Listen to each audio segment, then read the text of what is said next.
आप देख रहे हैं Indian horror TV Ashok Kumar के साथ।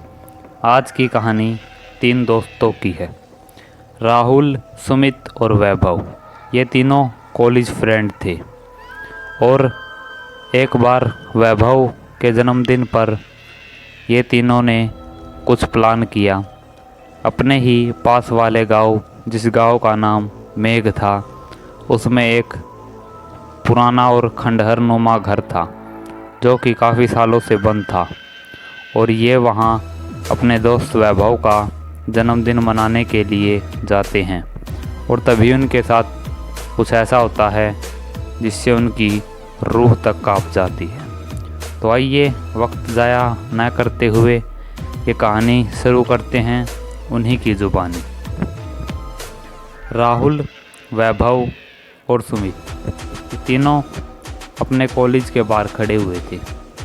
तभी राहुल ने वैभव से कहा, यार तेरा जन्मदिन आ रहा है तो क्या सोचा इस बार, कहाँ चले हम?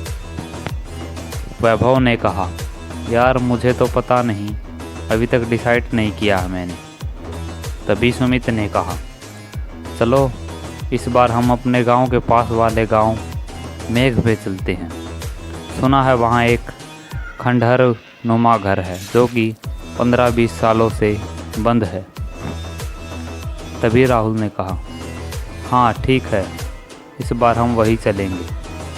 पर वैभव बीच में ही हिचकता हुआ बोला, पर वो तो हॉन्टेड प्लेस है। लोगों का मानना है कि वहाँ पर एक आदमी और एक औरत की आत्मा घूमती है। लोगों से यह भी सुना है कि तकरीबन 20-25 साल पहले उस घर के एक आदमी और औरत को उनके घर के बाहर ही एक पेड़ से बांधकर जिंदा जला दिया था। यह सब सुनकर सुमित और राहुल ज़ोर ज़ोर से हंसने लगे और वैभव से बोले, यार तू ये क्या बकवास कर रहा है? पढ़ा लिखा होकर भी तू इन सब बातों पर विश्वास करता है? ऐसा कहकर वे ज़ोर ज़ोर से हंसने लगे। तभी राहुल ने कहा, यार इस बार हम वहीं पर चलेंगे, देख मज़ा आएगा यार। और सुमित ने भी कहा। वे दोनों अब वैभव को मनाने के लिए लग गए थे। थोड़ी देर में ही वैभव मान गया और बेमन से बोला, ठीक है मैं भी चल पड़ूँगा। वे तीनों अपने अब जन्मदिन के लिए तैयार थे। लगभग 3-4 दिन बाद ही वैभव का जन्मदिन था। वैभव का जन्मदिन आया और उन्होंने अपने घर परिवार में अपना बर्थडे सेलिब्रेट किया और रात होते ही तकरीबन रात के 9 बजे थे और वे तीनों अपने कार में मेघ के लिए निकल गए। लगभग आधे घंटे में वह मेघ में उस घर के सामने खड़े हुए थे। वे सभी गाड़ी से नीचे उतरे और राहुल ने कहा, वाह यार, देखने से ही काफ़ी डरावना लग रहा है ये तो। वे सभी कार से उतरे और उस घर की तरफ जाने लगे कि तभी उन्हें रास्ते में एक बूढ़ा आदमी दिखाई दिया और वह उनसे बोला, बेटा कहाँ जा रहे हो तुम लोग? तब मुझे तीनों ने कहा कि हम इस घर में जा रहे हैं एक रात बिताने के लिए। यह सुनकर उस बूढ़े की आंखें तो फट ही गई थी और वह उन्हें घूरते हुए बोला, क्यों मरने की बात कर रहे हो? अंदर जाना मतलब मौत को दावत देना है। तुम लोग पागल हो या तुम्हारा दिमाग खराब हो गया है? चुपचाप निकल जाओ यहाँ से। ऐसा कहकर वह बूढ़ा उनकी तरफ देखने लगा और बोला, तुम्हारी भलाई इसी में है कि तुम यहाँ से निकल जाओ। तीनों उस बूढ़े की बात सुन रहे थे। तभी सुमित ने कहा, यार तुम भी क्या वक्त ज़ाया कर रहे हो, जल्दी चलो ना, हमें देर हो जाएगी। और वे सभी उस बूढ़े की बात न मानकर उस घर की तरफ चल दिए। परंतु वैभव बहुत डरा हुआ था और उस बूढ़े की बात सुनकर तो वह और भी ज़्यादा डर गया था। वे तीनों डरते डरते उस घर के पास पहुंच गए। उस घर के ही साइड में एक बरगद का पेड़ था जो कि अब सूख चुका था। उस पेड़ को देखकर ऐसा लगता था कि यह काफ़ी समय से ही सूखा हुआ है, परंतु वह गिरा नहीं था। वे तीनों उस पेड़ देखते हुए उस घर की तरफ चलने लगे। तभी वैभव की नज़र उस पेड़ पर गई और उसने ध्यान से देखा तो उसे ऐसा लगा कि पेड़ से कोई बंधा हुआ है और उसी की तरफ घूर रहा है। वो यह देखकर चिल्लाया और सुमित और राहुल को बोला, यार देखो उस पेड़ की तरफ, वहाँ कोई बंधा हुआ है। परंतु जैसे ही राहुल ने और सुमित ने वहाँ देखा तो उन्हें वहाँ पर कुछ भी दिखाई नहीं दिया और वे बोले, अबे बेवकूफ़ चढ़ा के आया है क्या, चुपचाप चलना सीधे। ऐसा कहकर वे सभी घर के अंदर चलने लगे। घर के अंदर पहुँचते ही उन्होंने देखा कि घर काफ़ी बड़ा है। राहुल ने कहा, यार बाहर से तो यह घर छोटा ही लगता है, पर अंदर से देखो कितनी जगह है इस घर में। ऐसा कहकर वह घर की ओर अंदर जाने लगे कि तभी उन्हें अपने पीछे से गेट बंद होने की आवाज़ सुनाई दी। उन्होंने पीछे मुड़कर देखा तो अब गेट बंद हो गया था। वैभव बुरी तरह से डर गया था और वह कांपते हुए बोला, यह गेट अपने आप कैसे बंद हो गया। राहुल ने कहा, यार तू भी बेवकूफ़ है क्या, बिल्कुल ही सेंस नहीं है यार, हवा चल रही है, इस हवा से बंद हो गया होगा। ऐसा कहकर उन सभी ने वहाँ पर रखी एक टेबल को साफ़ किया और अपने साथ लाई कुछ शराब की बोतल और बिस्कुट भुजिया वगैरह वहाँ पर सजाने लगे। वे सभी ने अपना पूरा सामान वहाँ पर लगा लिया था और तीनों उस टेबल के इर्द गिर्द बैठ गए थे और शराब की चुस्कियाँ लेने लगे थे। तकरीबन 1 घंटे तक वह ऐसे ही शराब में धुत रहे।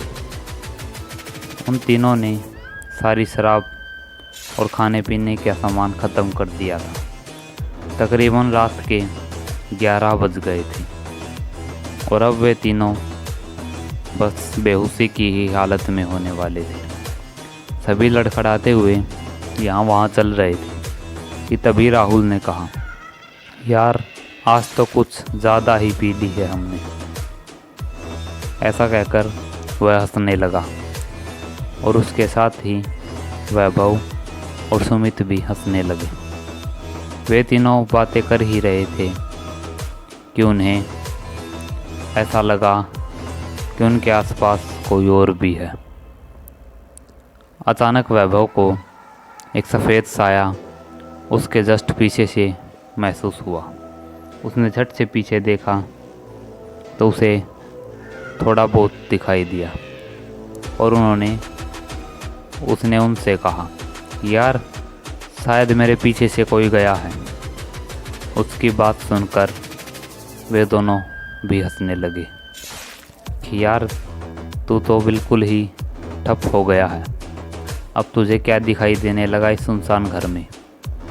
ऐसा कहकर वे हंसने लगे, परंतु उनकी हंसी ज़्यादा देर तक टिक नहीं पाई।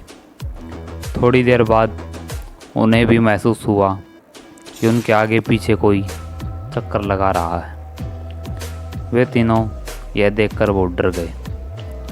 तभी उनकी नज़र दूर खड़े एक कोने में, जहाँ अंधेरा था, वहाँ से 4 आंखें चमकती हुई दिखाई दी।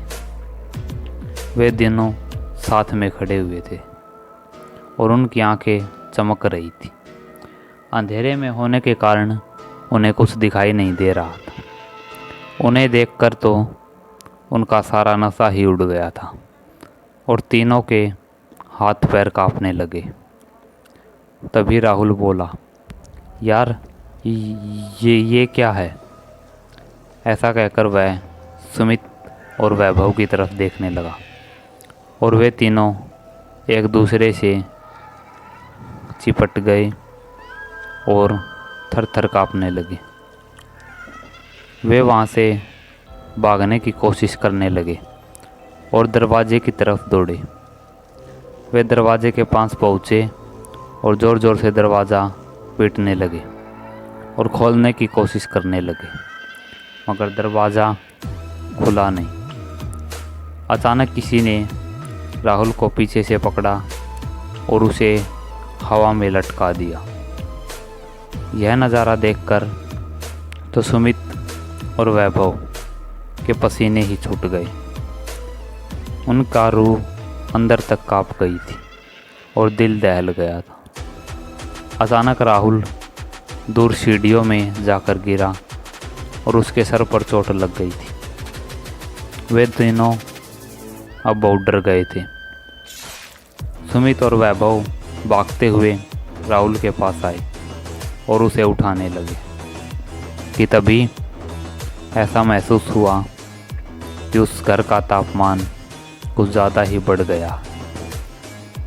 उन तीनों को ठंड में भी गर्मी का एहसास होने लगा था।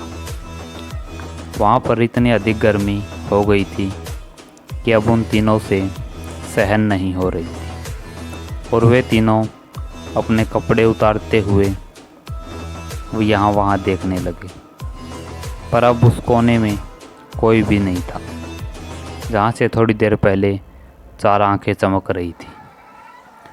वे तीनों अब शांत हुए और यहाँ वहाँ देखने लगे। घर के सारे खिड़की दरवाजे बंद थे और उसका तापमान इतना बढ़ गया था कि उन तीनों के पसीने लपालप धरती पर गिर रहे थे। तभी राहुल ने कहा, यार ये इतनी गर्मी कैसे हो गई एकदम से। वैभव और सुमित तो काफ़ी डरे हुए थे। तभी वैभव ने कहा, मैंने कहा था ना तुम दोनों से कि यहाँ पर आना ठीक नहीं है, पर तुम दोनों को मेरी तो बात माननी ही नहीं है। अब भुगतो तो यहाँ पर। ऐसा कहकर वह ज़ोर ज़ोर से चिल्लाने लगा। मैंने उसे शांत किया और सुमित से कहा, तुम दोनों हौसला रखो यार, हम तीनों यहाँ से निकलने की कोशिश करेंगे। और फिर से वह उस दरवाजे की तरफ बढ़ने लगे, परंतु जैसे ही वह उस दरवाजे की तरफ बढ़ रहे थे तो उन्हें उस दरवाजे से कोई सटा हुआ नज़र आया। वह एक औरत थी और उसके लंबे बाल कमर तक आ रहे थे और उसने सफ़ेद कपड़े पहन रखे थे। उस औरत को देखकर वे तीनों घबरा गए। तभी वह औरत धीरे से पीछे पलटी और उसका खौफनाक चेहरा देखकर उन तीनों की रूह कांप गई।